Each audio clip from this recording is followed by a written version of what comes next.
কৃষি প্রধান বাংলাদেশে অন্যতম প্রধান কৃষিপণ্য ধান উৎপাদনে নুন আনতে যেন পান্তা ফুরায় কৃষকদের।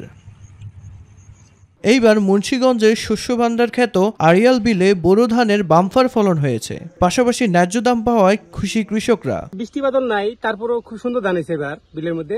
ধান বলছি আশা যা করতে আছে ভালো হয়েছে, ইনশাল্লাহ এবার ধানটা ভালো হয়েছে। আলহামদুলিল্লাহ এবার ফলন বাম্পার হয়েছে, কিন্তু কৃষকরাও খুশি আছে এবং যারা ধান কাটতে আছে তারও আলহামদুলিল্লাহ তারও খুশির বিষয় যে ধান কাটতে আছে। সারের দাম বেশি আছিল বিধি, মনে করেন ধানের দাম কম, এই জন্য বিধি আর কি গুন্ডায় মনে করেন 5.5 মণ করে ধান হইতেছে। চাষিরা বলছেন মৌসুমের শুরুতে ব্লাস্ট রোগের প্রাদুর্ভাব থাকলেও কৃষি বিভাগের বাড়তি নজরদারিতে সংক্রমণ কম হওয়ায় ফলন বেড়েছে। এবারকার মতন ফসল কোনো হয় না, এবার জনগণ খুব খুশি আছে, গৃহস্থ খুশি আছে, আমরাও খুশি আছি। আমার এই গ্রুপে 20 জন লোক আছে, ধান কাটি আমরা উড়া ফিরে পাচ্ছি, এত ধান আছে বুঝছেন। খুশি আলহামদুলিল্লাহ, ফসল খুব হয়েছে, কিন্তু ধানের দামটা একটু কম হয়ে গেছে।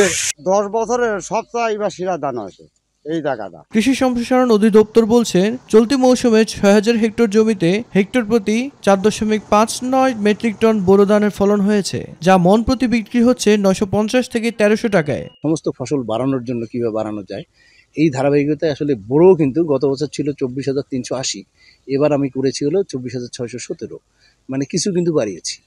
আমার মনে হয় যে যদি আমরা প্রয়োজনীয় সহযোগিতা পাই তাহলে এই পরিমাণটাকে কিন্তু আমরা বাড়াতে পারবো এবং আমার মুন্সিগঞ্জ যে খাদ্য ঘাটতির একটা জেলা, এটাকে আসলে আমরা এই ঘাটতিটা হয়তো পূরণ করার ক্ষমতা অর্জন করতে পারবো। ফলনের পাশাপাশি ধানের দাম ভালো পেলে ভবিষ্যতে কৃষক ধান চাষে আরো আগ্রহী হবেন বলে জানিয়েছেন সংশ্লিষ্টরা।